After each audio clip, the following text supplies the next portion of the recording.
नमस्कार मित्रों, विद्या भारती में आप सभी का स्वागत है। अभिनंदन है। उम्मीद करते हैं आप सभी खुश होंगे, जिनादिल होंगे और अपने पढ़ाई लिखाई में रमे रहे होंगे।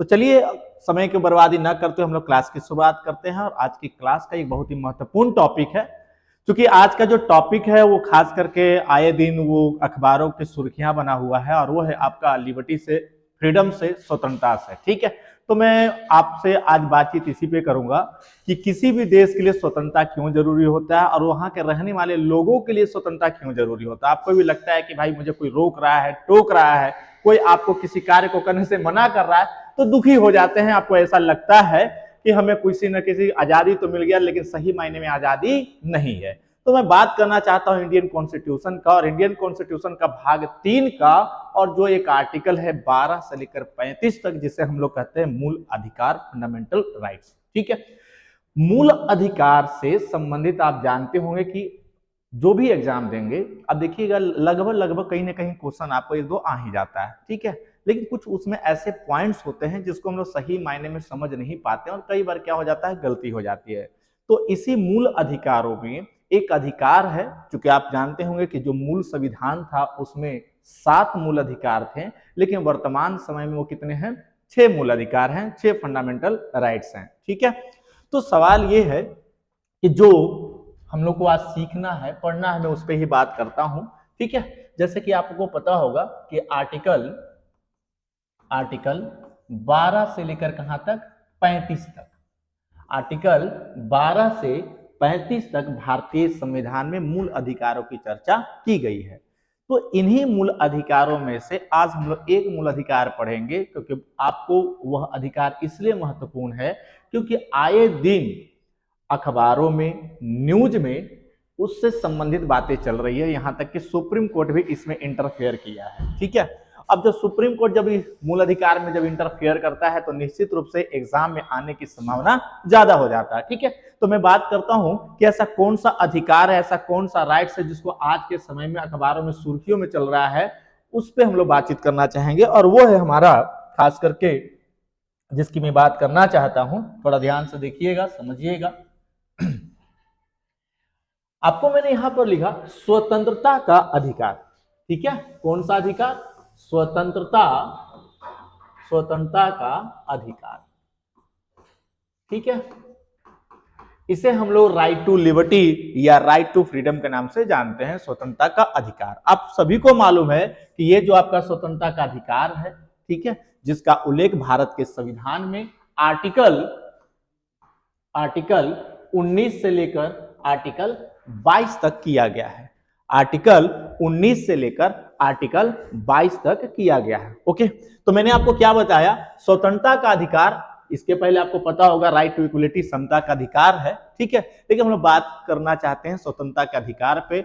और चाहे आप एग्जाम में बैठे या एग्जाम में ना बैठे, ये हर एक व्यक्ति को पता होना चाहिए कि स्वतंत्रता होता क्या है, फ्रीडम होता क्या है, लिबर्टी होता क्या है। ठीक है, तो जैसे हम लोग बात करते हैं स्वतंत्रता के अधिकार, राइट टू लिबर्टी का, तो बात आ जाता है कि क्या स्वतंत्रता क्या है, देश के आजादी के बाद भी हम स्वतंत्र हैं या नहीं है, इसको आपको जानना जरूरी है। सही मायने में अगर देखा जाए तो किसी व्यक्ति का सर्वांगीण विकास तभी होता है जब उसे आप स्वतंत्र रखेंगे, अन्यथा वो कुंठित हो जाता है। जैसे आपने कहा कि ये काम ना करो, अब ये काम ना करो तो वो उसका विकास ही अवरुद्ध हो जाएगा, रुक जाएगा। ठीक है, तो ऐसे में जरूरी हो जाता है कि वो राइट्स है क्या, वो स्वतंत्रता है क्या, हमारा संविधान हमें किस प्रकार से दिया गया है, क्या वाकई में ऐसा स्वतंत्रता दिया गया है जिसको आप आर्टिकल 19 में पढ़ते हैं।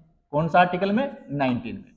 तो जब हम लोग आर्टिकल 19 की बात करते हैं, 19 को समझने का प्रयास करते हैं, आर्टिकल 19 की जब बात करते हैं, तो मुख्य रूप से इसमें 6 प्रकार की स्वतंत्रता दी गई है। कितने प्रकार की स्वतंत्रता है, 6 प्रकार की स्वतंत्रता दी गई है। ठीक है, इन 6 प्रकार की स्वतंत्रता में ऐसा क्यों किया गया है भाई, इसके पीछे क्या कारण है, संविधान ऐसा इसको क्यों किया गया है? क्योंकि जब ये 6 राइट्स आपको दिए जाते हैं, हमें दिए जाते हैं, तो कहीं ना कहीं हमारे विकास में एक साधक होता है। जैसा मान लीजिए कि आप एक बहुत बड़ा ट्रक तो खरीद रहे हैं, लेकिन उसके अंदर टायर ही नहीं है, तो चलेगा नहीं चलेगा। ठीक वैसे ही व्यक्ति को स्वतंत्रता तो मिल गया, लेकिन जब तक अधिकार न दिए जाए तब तक उसका विकास नहीं हो सकता है। तो ये मान के चलिए कि भारत के रहने वाले उस प्रत्येक व्यक्ति को, जो भारत का नागरिक है, उसके लिए एक टायर का काम करता है, एक चक्के का काम करता है जो हमें विकास के राह पर लेकर जाता है। अब सवाल है कि सर इससे कैसे विकास होता है? तो देखिए, आर्टिकल 19 की जब हम बात करते हैं और इसका क्लोज नंबर 1 की जब बात करते हैं, तो इसमें एक छोटा सा शब्द याद रखिए, अभिव्यक्ति की आजादी। ठीक है, अभिव्यक्ति की आजादी। मैं यहां पर कीवर्ड लिख देता हूं, इसको हम लोग बोल सकते हैं राइट टू स्पीच। बोलचाल की भाषा में आप इसे कह सकते हैं बोलने की आजादी। अब एक बात बताइए, भारतीय संविधान में आर्टिकल 19 में हमें और आपको यह दिया गया कि आपको बोलने की आजादी है। ठीक है, अपने विचारों को प्रकट करने की आजादी है। थॉट जो है, आपके मन में क्या चल रहा है, किस तरह का, आप किसी के समक्ष रख सकते हैं। लेकिन मुद्दा यह है कि अभिव्यक्ति की आजादी जब दिया गया, तो क्या इसका यह मतलब है कि आप किसी को सुबह उठे और गाली दे दें, बगल वाले पड़ोसी को, है ना? क्या ये आजादी दिया गया है? आप किसी को उल्टा पुल्टा बोल दें, आप किसी को अब्यूज कर दें, आप किसी को ऐसे शब्द बोले जिससे उसके सेल्फ रिस्पेक्ट की भावना को चोट लगे, क्या इसकी आजादी दी गई है? तो आपको मैं बताना चाहूंगा, संविधान में एक बहुत ही अच्छा सा कंसेप्ट यहां दिया गया है, अकॉर्डिंग टू कंडीशन। इसका मतलब है युक्ति युक्त वर्गीकरण, मतलब सिचुएशन के अनुसार इसको सीमित किया गया है। क्या किया गया है? सीमित किया गया है। इसका सीधा मतलब यह है कि हमारे देश में जो मूल अधिकार है, इसकी एक अपनी विशेषता है। मूल अधिकार की क्या है? विशेषता है। फंडामेंटल राइट्स का एक अपना फीचर है, यह सीमित है। सीमित का मतलब होता है इनका एक अपना क्या है? बाउंड्री है। क्या है? इसका एक अपना बाउंड्री है, इसका एक अपना परिधि है। ठीक है ना? मतलब उस परिधि के, उस सर्कल से हम लोग बाहर नहीं जा सकते हैं। इसका सीधा मतलब यह है कि आपको अपने अभिव्यक्ति, अपने विचारों को प्रकट करने का तो पूरा अधिकार है, लेकिन इसका यह अर्थ नहीं कि आप किसी को गाली दे दे। ठीक है, ऐसे समझिए। मान लीजिए कबीरदास को आप सुने होंगे कि मीठी बानी बोलिए मन का आपा खोए, औरन को शीतल करे आपू शीतल होए। इसका मतलब कुछ ऐसे बात, ऐसे विचार आप कहीं भी रख सकते हैं जिससे किसी को नुकसान नहीं होता है, लेकिन आप किसी को यहाँ पर गाली दे देंगे, बोल दिए आप तुम चोर हो। अब भारत के कल्चर से आप पूरी तरह से वाकिफ हैं, चाहे आप हरियाणा से में बिलोंग कर रहे हो, चाहे यूपी में बिलोंग कर रहे हो, चाहे आप बिहार से बिलोंग कर रहे हो, चाहे आप पश्चिम बंगाल से बिलोंग कर रहे हो या महाराष्ट्र से, सबकी भाषा, सबका कल्चर अपना अलग अलग है। तो आप देखते होंगे, जैसे मान लीजिए कि उत्तर प्रदेश या बिहार में ही झगड़ा हो गया दो महिलाओं के बीच में। ठीक है, अब वो उसको गाली दे रहा है, वो उसको गाली दे रहा है। यही नहीं, हर स्टेट की ये बात है। इसका सीधा मतलब ये हुआ कि यदि आपने गलती से किसी को ये कह दिया कि तुम चोर हो, ये आपके मन का विचार है, आपके अंदर का थॉट है, तो ये भाई बोलने की जरूरत नहीं है। हमारा कॉन्स्टिट्यूशन ये नहीं कहता है कि आपको ऐसे ही शब्द बोलना है जिससे किसी व्यक्ति को ठेस न पहुंचे। ठीक है, तो अभिव्यक्ति की जब हम बात करते हैं, तो इस अभिव्यक्ति में, राइट टू स्पीच में क्या दिया गया, थोड़ा यहां समझ लेते हैं। अभिव्यक्ति, तो इतना तो आपको याद हो गया होगा, इनका एक अपना बाउंड्री लाइन है, इस बाउंड्री लाइन से बाहर नहीं जाना है। हम अपने विचारों को कैसे प्रकट करते हैं? आपको पता होगा, हम अपने विचारों को एक तो बोलते हैं। ठीक है, इसका मतलब है अभिव्यक्त करते हैं, मौखिक। क्या लिख सकते हैं इसके लिए? ओरल, मौखिक। हम लोग मौखिक जो हैं वो अपने बातों को, अपने थॉट को किसी के सामने रखते हैं। ठीक है, जो हम और आप बोलते हैं। कई बार क्या होता है कि ऐसे कोई बात बोलिए जिससे कि लड़ाई झगड़ा हो जाता है, इसका मतलब है आप परिधि रेखा से कहां जा रहे हैं? बाहर जा रहे हैं। ठीक है, तो ये कॉन्स्टिट्यूशन आपको नहीं देता, यही आपको समझना है। ठीक है, अगर मेरे को कोई बोल दिया कि तुम चोर हो, तो हम ज्यादा कुछ नहीं करेंगे, जाकर उनके नाम पे एफआईआर दर्ज कराएंगे और मान हानि का मुकदमा ठोक देंगे, जितनी हमारी औकात है। इसलिए ये कहा जाता है आपको कोर्ट में जाना पड़ेगा और साबित करना पड़ेगा कि भैया बताओ कि तुम चोर हो, अन्यथा साबित नहीं किए तो आपको 6 महीने का सजा और 20,000 रुपए तक का जुर्माना लिया जा सकता है, जैसा आपका पोस्ट, जैसा आपका समाज में व्यक्तित्व है। समझ गए बात को? तो दूसरा कंडीशन ये आ जाता है कि ठीक है, ये तो समझ में आ गया सर कि हम अपने थॉट को प्रकट कर सकते हैं, कैसा? मौखिक। लेकिन कई बार ऐसा होता है कुछ लोग बोल ही नहीं पाते हैं। कैसे? जैसे आप देखे होंगे कि पहले के समय में लोग एक दूसरे को, जैसे मान लीजिए पसंद करते हैं, अब वो डरते हैं एक दूसरे को एक्सेप्ट करने में, तो ना लेटर लिखा करते थे। इसका मतलब हो गया बच्चा कि हम अपनी बातों को लिखित रूप में भी किसी के पास दे सकते हैं, रख सकते हैं या बोल सकते हैं, रिटेन फॉर्मेट में। जैसे 10th का एग्जाम दिए होंगे, तो निबंध जब लिखते हैं, क्या लिखते हैं? निबंध, एसे। तो उसमें क्या होता है? आपके दिमाग में जो भी कूड़ा करकट है कॉपी में आप डाल देते हैं, है ना, भले आपको याद हो या ना हो। तो लिखित रूप में भी हम अपने विचारों को प्रकट कर सकते हैं, ये याद रखिएगा। क्लियर। नेक्स्ट पॉइंट की क्या बात आता है, अगला है सर मौखिक तो हो गया, लिखित तो हो गया, लेकिन क्या इसके अलावे भी हम अपने थॉट को प्रकट कर सकते हैं? बिल्कुल कर सकते हैं। सांकेतिक। कैसा? सांकेतिक।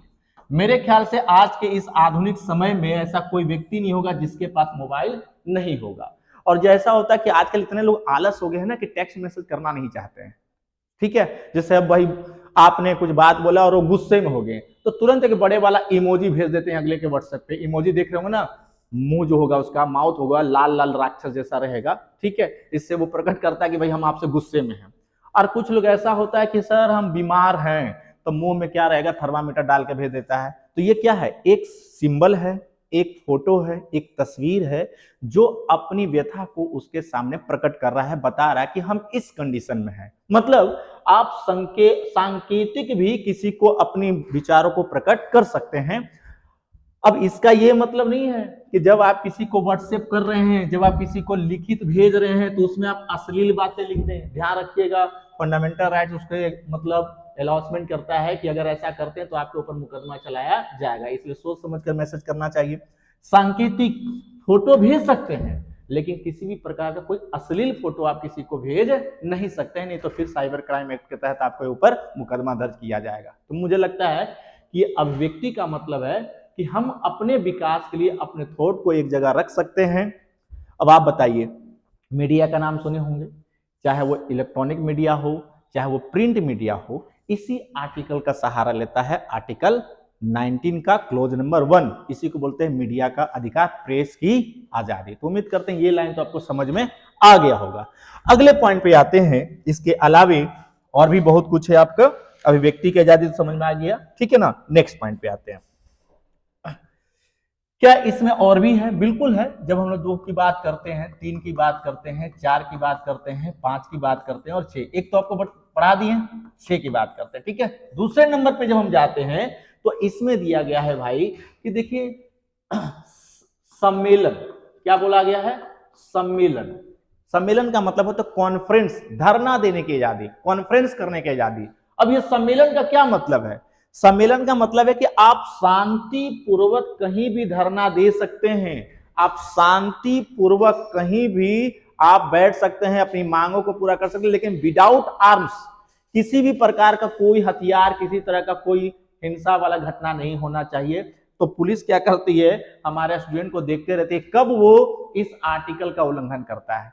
अक्सर धरना में क्या होता है, सार्वजनिक संपत्ति लोग तोड़ देते हैं, बस में आग लगा देते हैं, ऐसा करते हैं। आप कभी आपको याद होगा कि जाट आंदोलन 2016 सुने होंगे आप लोग, देखे होंगे, शामिल भी हुए होंगे।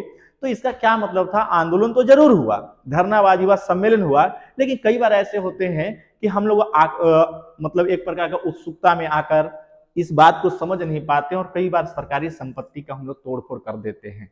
समझते हैं बात को? ठीक वैसे ही भगत सिंह ने क्या कहा था कि आप देखे होंगे कि जब तक बहरों को सुनने के लिए धमाका जरूरी है। शायद कई बार ऐसे लॉजिक का भी लोग सहारा ले लेते हैं, लेकिन याद रखिएगा आर्टिकल 19 हमारा ये कहता है कि आप धरना दें, आप सम्मेलन करें, लेकिन इतना याद रखिएगा किसी तरह का कोई भी हिंसात्मक घटना नहीं होनी चाहिए, मारपीट नहीं होनी चाहिए, तोड़ फोड़ नहीं होनी चाहिए, सार्वजनिक संपत्ति की कोई बर्बादी नहीं होनी चाहिए। ठीक है, चलो आर्टिकल 19 ही हमारा कहता है कि हमें संघ बनाने की अनुमति है। संघ का मतलब होता है यूनियन, ठीक है ना बच्चा, यूनियन, ठीक है। कोई संगठन बना सकते हैं राज्य के विकास के लिए, अपने समाज के विकास के लिए, अपने धर्म के विकास के लिए, लेकिन ध्यान रखिएगा वह लोकहित में हो, पब्लिक के सपोर्ट में हो। ये नहीं कि आप कोई संगठन बनाएं और वह उत्पात मचा रहा है, जैसे आप नेपाल में देखें, है ना, नेपाल में आप देखे होंगे जेनजेड का नाम सुने थे, ठीक है। अब ऐसा नहीं कि आप कोई आतंकवादी संगठन बना लिए, उग्रवादी संगठन बना लिए, ऐसा संगठन बनाने का अनुमति हमारा कॉन्स्टिट्यूशन नहीं देता है, आर्टिकल 19 ये परमिशन नहीं देती है। संगठन ऐसा हो, संस्था ऐसा हो जो हमारे विकास में काम करता हो। क्लियर यहां तक? इसके अलावे अगर हम बात करते हैं तो ठीक है, इतना ही नहीं, संघ के साथ साथ हमारा एक और होता है भाई, ठीक है, उसको हम लोग कह सकते हैं रेसिडेंशियल, रहने का, ठीक है, रेसिडेंशियल, या आप कह सकते हैं, पहले तो हम लोग लिख लेते हैं भ्रमण, ठीक है। एक है आपके पास आवास, आवास, और एक है आपके पास वृत्ति, इन द सेंस का मतलब है ट्रेड।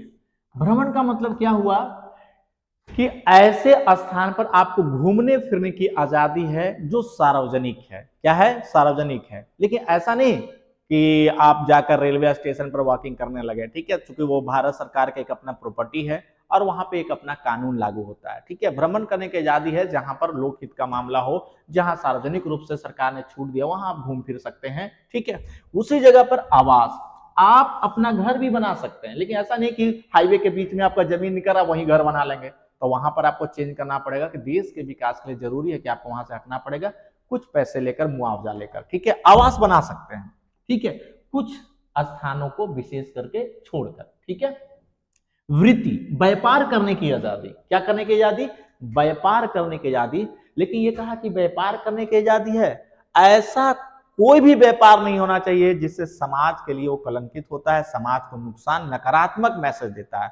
अब आपको व्यापार करने के लिए बोला तो इसका ये मतलब नहीं है कि जाके दारू बेचने लगो खुले में मार्केट में, कच्चा दारू। इसका ये मतलब नहीं है कि ड्रग्स बेचने लगो। इसका ये मतलब नहीं कि किसी किडनी और लीवर निकाल के बेचने लगो। तो व्यापार का मतलब होता है कि ऐसा व्यापार जिससे समाज का कल्याण हो, और वह व्यापार जब तक समाज एक्सेप्ट करता है, निश्चित रूप से वह व्यापार देश में चलेगा, ठीक है।